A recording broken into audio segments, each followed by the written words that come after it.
Ford just turned the heat up in the heavy-duty pickup war. For 2026, the F-250 Super Duty ships with an upgraded 7.3-liter Godzilla V8 that Ford is positioning as the crown jewel of its gas lineup, and on paper, it's a direct challenge to Ram's V8 offerings. The headline numbers are simple and stark. The 7.3 liters is rated at 430 horsepower and 485 pound-feet of torque, a best-in-class gas output. Ford highlights for the 2026 Super Duty. Why those numbers matter. Horsepower and torque don't just look good on spec sheets. In the heavy-duty world, they translate to usable towing performance, lower transmission stress during heavy loads, and better acceleration when you're hauling. Compared with Ram's standard gas V8 in its HD 2500-3500 trucks, the 6.4-liter HEMI, which is credited in factory specs at roughly 405 horsepower and about 429 pound-feet, figures vary slightly by model and year. Ford's 7.3-liter delivers a clear advantage in raw torque and peak horsepower for buyers who want a gasoline-powered heavy-duty truck. What experts are already saying? Industry outlets and reviewers have been consistent. The Godzilla 7.3 is built to be a workhorse.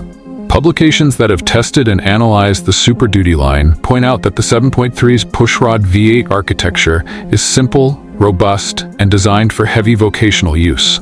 The kind of duty cycles where serviceability and durability matter more than a few mpg. That combination of higher low-end torque plus a conservative, service-friendly design is exactly what commercial buyers, fleet managers, contractors, municipalities prize. How this affects Ram and Stellantis. Labeling Ram in trouble isn't clickbait. It's a strategic observation that hinges on customer segments.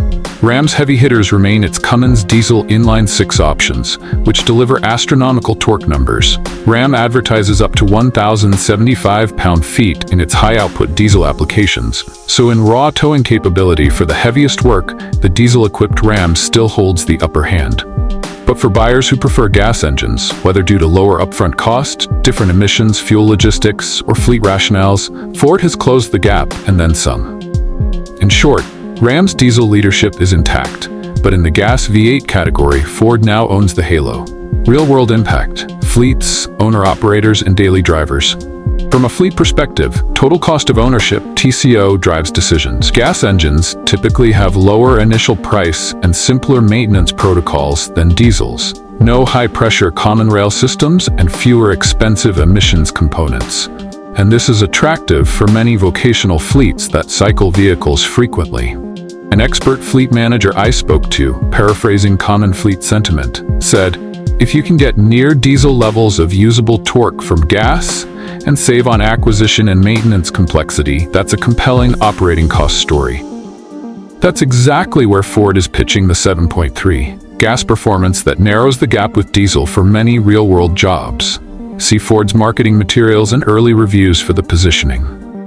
Limitations and balanced caveats. This is not a one-sided knockout. Diesels still dominate maximum towing and long-duration heavy loads, where fuel economy and torque at low RPM matter most. Ram's 6.7-liter Cummins derivatives still outrank gasoline options for the most demanding towing and vocational tasks. Also, the 7.3 Godzilla has a track record that's mixed in enthusiast forums and service reports. While many owners praise its brute strength, there are isolated reports and analyses flagging issues like lifter reliability or oil consumption concerns on some early examples. That's typical for any modern large displacement engine when produced in high volumes. The broader picture will come into focus as more long-term data accumulates. Be thoughtful. Spec sheets are only part of the ownership story. Why Ford's timing is smart. Two strategic facts make Ford's move especially potent. First, there's a market of buyers who wanted big V8 power back after years of downsizing and turbocharged six-cylinder focus.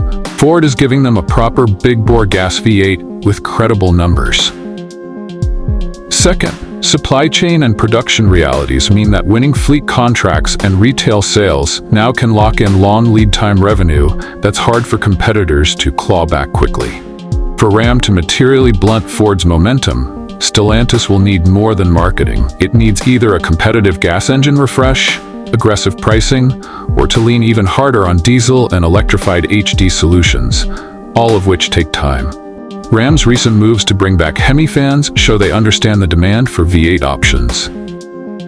What buyers should consider today: if you're shopping heavy-duty and leaning gas, the 7.3 gives you more usable low-end torque and horsepower than Ram's 6.4 HEMI on paper, plus Ford's long tradition in vocational truck support and a dealer network configured for big pickups. If your work is ultra-heavy towing, or you need the absolute best diesel torque for repeat heavy runs, the Ram Cummins Life still has the edge. And if you care about long-term reliability and potential early-generation quirks, watch owner reports and professional long-term tests over the next 12 to 24 months before committing to fleet purchases at scale. Bottom line, Ford's decision to lean into the 7.3-liter Godzilla for the 2026 F-250 is no marketing stunt. It materially reshapes the gas-powered heavy-duty landscape.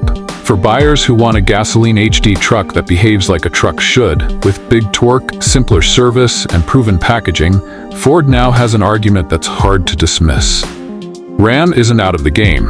Its diesel lineup and brand loyalty remain formidable.